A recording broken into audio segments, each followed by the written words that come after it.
Categories of standards by ज्योर यानी by law कौन कौन से हैं, मतलब जिनको इम्प्लीमेंट करना बहुत ही ज़रूरी है। बाय लॉ एनफोर्स्ड स्टैंडर्ड हम उसको कह सकते हैं।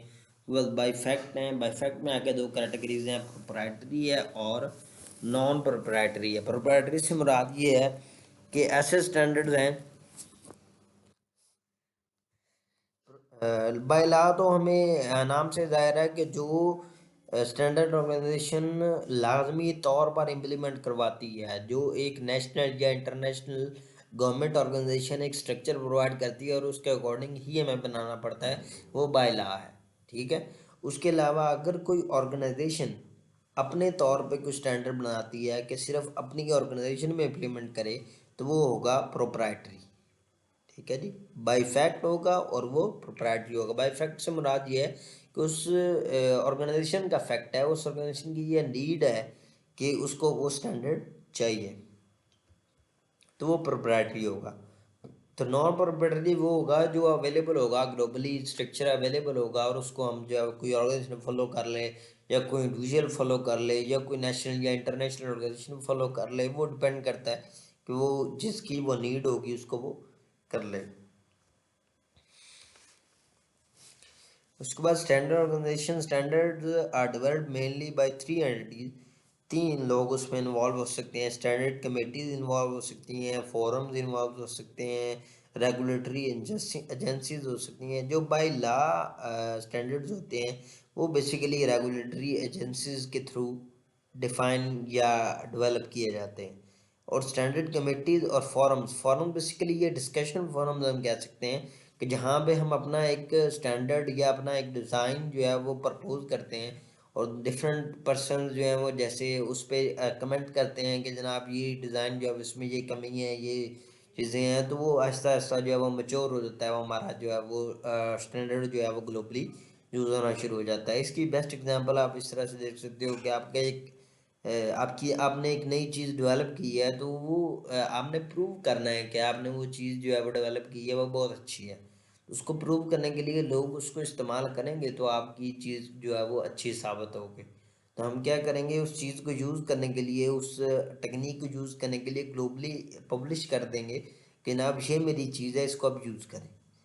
अब डिफरेंट लोग जो हैं वो फोरम्स पे बैठे होंगे, वो लोग उसको इस्तेमाल करके चेक करके आपको कमेंट दे देंगे ना आपकी चीज़ जो है वो सही है या नहीं। तो इस तरह से स्टैंडर्ड कमेटीज हो सकती हैं, डिफरेंट किस्म की स्टैंडर्ड कमेटी, जैसे आईएसओ है एक ऑर्गेनाइजेशन है, तो इसकी अपनी एक कमेटीज़ हैं जो स्टैंडर्ड, जहाँ पे हम अपना स्टैंडर्ड अगर हम पब्लिश करवाना चाहते हैं कि लोग उसको इंटरनेशनली यूज़ करें, आपका इंटर स्टैंडर्ड बनाया हुआ प्रोटोकॉल या स्टैंडर्ड इतना अच्छा है, तो कमेटी उसको वेरीफाई करेगी कि जनाब ये स्टैंडर्ड कितना अच्छा है। और उस कमेटी के डिफरेंट मेंबर्स होंगे, लोग होंगे, प्रोफेशनल्स होंगे जो उसको चेक करेंगे। तो इस तरह से तीन एंटिटीज इसको डील कर सकती हैं। स्टैंडर्ड क्रिएशन कमेटी क्या करती है, जैसे इंटरनेशनल स्टैंडर्ड ऑर्गेनाइजेशन जो है एक तरह की स्टैंडर्डाइजेशन कमेटी है। उसके अलावा international telecommunication union, telecommunication standard sector, ये भी एक तरह का एक तरह की स्टैंडर्ड कमेटी ऑर्गेनाइजेशन है जो इस तरह के जो है वो स्टैंडर्ड्स को बनाती है। इसको ITUT कहते हैं, इसके उससे पहले इसको CCITT कहते थे, तो ये इसके डिफरेंट नेम्स हैं।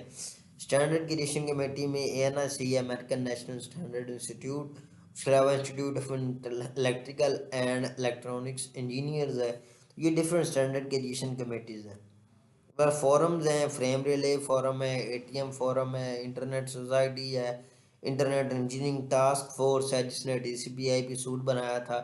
तो देखे ना, अब TCP/IP सूट जो है वो एक फोरम का डेवलप किया हुआ है, एक टीम का डिज़ाइन किया हुआ है, उस टीम ने पब्लिश किया, उसको इम्प्लीमेंट किया और वो स्टैंडर्ड बन गया। तो ये चीज़ें हैं। उसके अलावा जो है वो नेक्स्ट रेगुलेटरी एजेंसीज हैं। रेगुलेटरी एजेंसी क्या है कि उन स्टैंडर्ड्स को जो बनाए जा चुके हैं उनको इम्प्लीमेंट कैसे करना है, वो हमने कहाँ कहाँ कैसे कैसे पहुँचाने हैं, किस किस नेशनल या इंटरनेशनल किस किस ऑर्गेनाइजेशन में वो इम्प्लीमेंट किए जाएंगे। उसके लिए डिफरेंट एजेंसीज हैं, जैसे FCC है, इसको हम कहते हैं फेडरल कम्युनिकेशन कमीशन। उसके अलावा यूनाइटेड स्टेट्स हैं।